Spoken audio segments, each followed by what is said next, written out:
Caden had always known life on the outer colonies wasn't easy, but nothing could have prepared him for this. The Varkan had come. Their raids were swift, brutal, and merciless. In a single night, Caden's small ranch, nestled on the edge of the desert world of Valtara, had been reduced to rubble.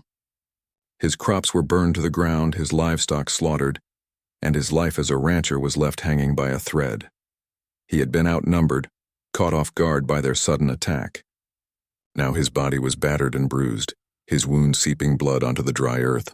His hand trembled as he gripped the rifle he had used in a desperate attempt to defend his land. The Varkan were merciless. No human had ever survived one of their raids. The same fate seemed inevitable for Caden, unless he found some way to survive.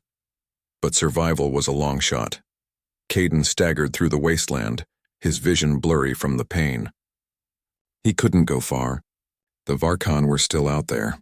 He needed help. But who could he turn to in such a desolate place? The nearest human settlement was weeks away, and Caden didn't have that much time. Then through the haze of his failing consciousness, he saw them. 3 women. Alien, but not Varkan. They appeared from the shadows like figures from a dream. The first woman, tall and strong, carried a spear that seemed almost as tall as she was. Her eyes were sharp like the edge of a blade, and she moved with the grace of a predator. The second woman, shorter but equally intense, had a strange glowing tattoo across her arm.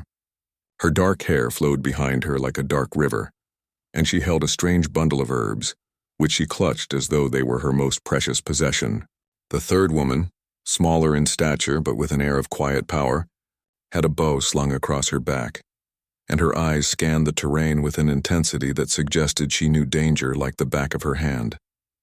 Caden's legs gave out beneath him, and he collapsed to the ground, barely managing to stay conscious. The women stopped in their tracks, clearly surprised by the sight of him. The taller one spoke first, her voice like a soft wind through the trees. "What is this?" she asked, her gaze studying him carefully. "A human. Alone in the wilderness?" Caden tried to speak, but his throat was dry and his voice was little more than a rasp. He looked up at them, feeling a sense of hopelessness wash over him. These women, these aliens, might be his only chance at survival. "Varkan," Caden managed to mutter, his voice barely audible. "Varkan attacked. They're still out there, please." His eyes begged them for help, though he had no idea if they would understand. The woman with the glowing tattoo, the healer, knelt beside him. She touched his forehead with the back of her hand, feeling his fever. "He is wounded," she said softly to the others, her voice laced with concern. "But his mind is still clear. We need to get him somewhere safe." The third woman, the one with the bow, gave a sharp nod. "The Varkan won't stop until they've wiped out every human. We can't let him go." Caden felt a pang of fear in his chest. These women were fierce, but were they strong enough to protect him from the Varkan? He had no idea who they were or where they had come from, but something in the way they moved, confident, calculated, told him they were no ordinary tribe. "We don't have time," Caden gasped, his body shaking. "The Varkan, they'll find me. Please, I can help you. I'll buy you. I'll give you everything I have left. Just help me." The taller woman, Kari, raised an eyebrow. "Buy us?" she asked, clearly skeptical. "I don't know what you want," Caden said quickly, "but I can offer you my ranch, my land, everything. I'll give you whatever you need, food, shelter, supplies. Anything. Just keep me alive." The 3 women exchanged glances. They had their own rules, their own code. Humans were not to be trusted, especially not in the wilds of Valtara. But Kari, the leader, saw something in Caden. Something different. "What is it that you want from us, human?" she asked. Caden's voice was filled with desperation. "I want to survive. I can't fight the Varkan alone. You are my only hope." The second woman, Tessa, who had been quiet until now, spoke. "He's right. We can't let him die here." She looked at Kari, her expression thoughtful. "We'll take him with us. But remember, this isn't about ownership. We're doing this because it's in our interest, not his." Kari nodded slowly, her gaze never leaving Caden. "We'll make camp tonight, but don't think this means we're your servants." Caden's heart raced. The thought of being saved by these fierce women, strangers really, felt impossible. But he had no choice. "I understand. I won't forget this." The rest of the evening passed in a blur. The women set up camp, tending to their own needs first, and then cautiously, almost reluctantly, began to tend to Caden. Tessa wrapped his wounds in bandages made from rough fabric, while Kari kept watch over the perimeter. Zira, the warrior, seemed to be keeping a wary eye on everything around them, but Caden didn't mind. He was too exhausted to care. The night stretched on, and as the stars glittered overhead, Caden realized just how much he owed these women. They were unlike anything he had ever known. Strong, independent, and proud.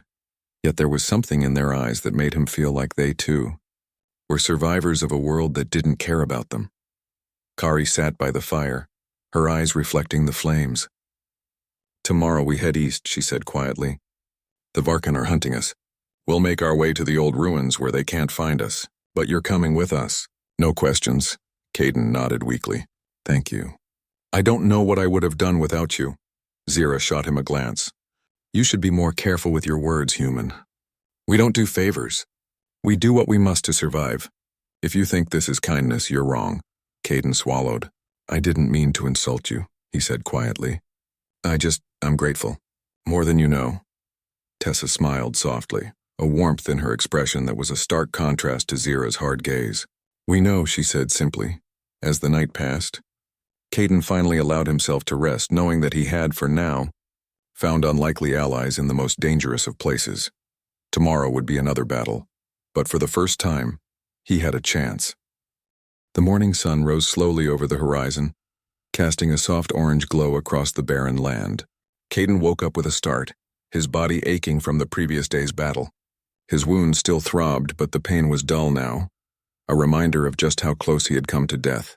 He looked around and saw the three women, Kari, Tessa, and Zira, moving quietly, preparing for the journey ahead. Kari was already packing up her spear, checking the sharpness of its tip with a practiced hand.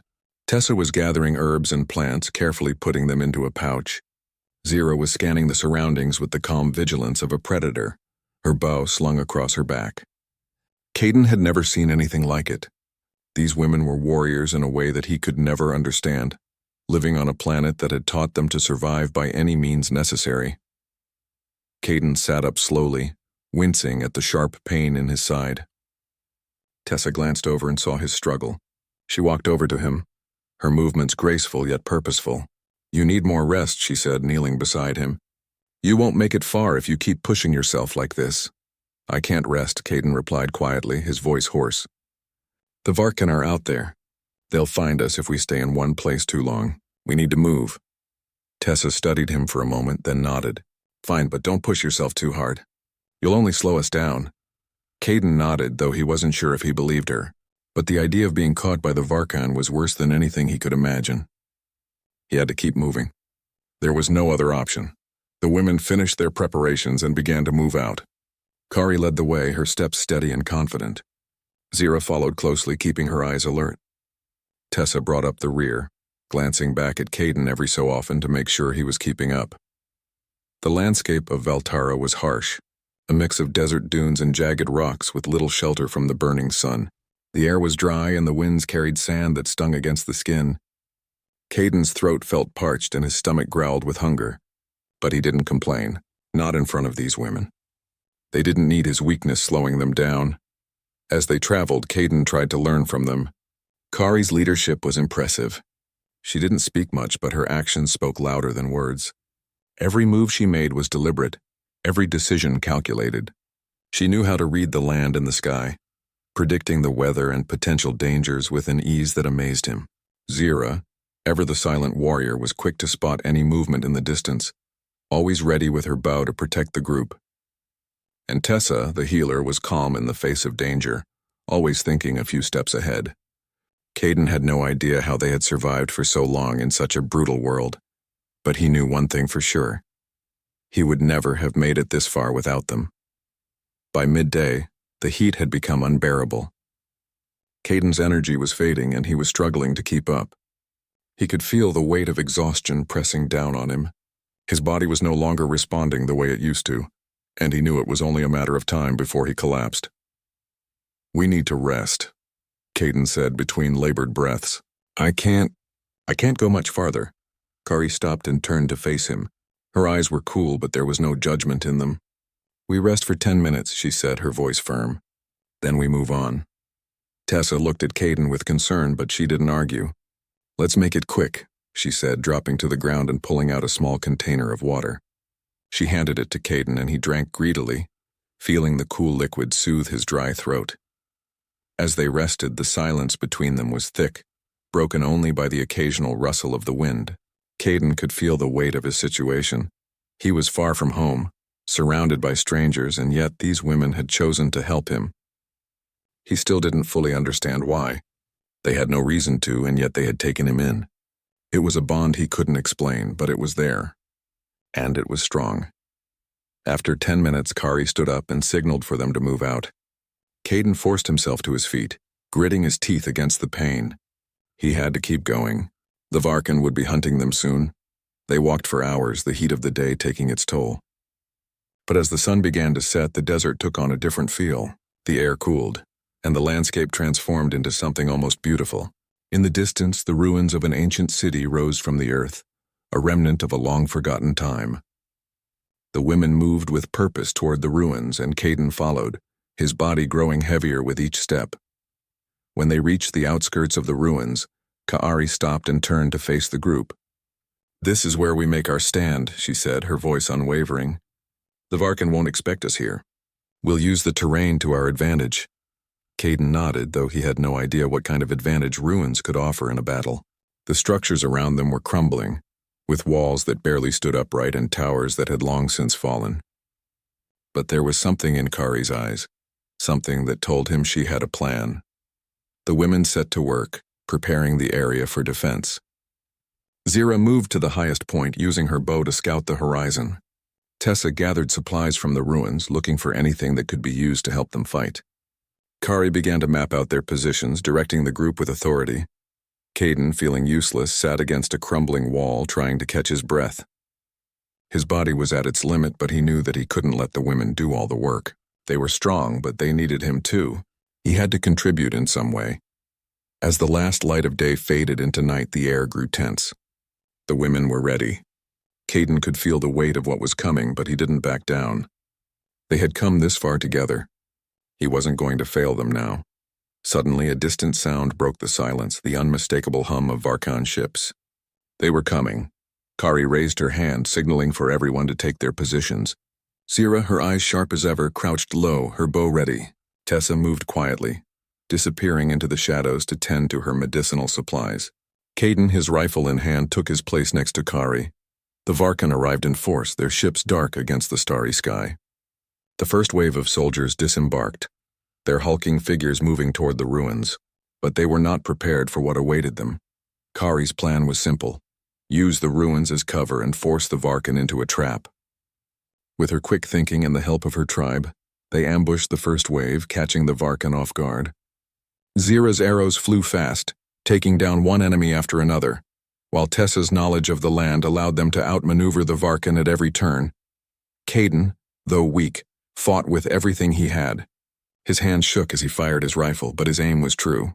Each shot counted, and each one brought them closer to victory. As the battle raged on, Caden realized something. He wasn't just fighting to survive anymore. He was fighting for these women, his allies, his friends. They had become his family in this brutal, unforgiving world, and together, they would stand strong against the Varkan. By the time the first wave of Varkan had been defeated, the sky was full of smoke, and the ruins were littered with the fallen. But the women had won. They had shown the Varkan that humanity, even in the face of overwhelming odds, would never be easily defeated. Caden stood, exhausted but proud, looking at the women who had saved his life. "We did it," he said, his voice filled with awe. Kari nodded, a rare smile tugging at her lips. "We did," she said simply, "and we'll keep doing it, as long as we stand together." In that moment, Caden knew one thing for sure: he would never be alone again. With these women by his side, humanity had a fighting chance.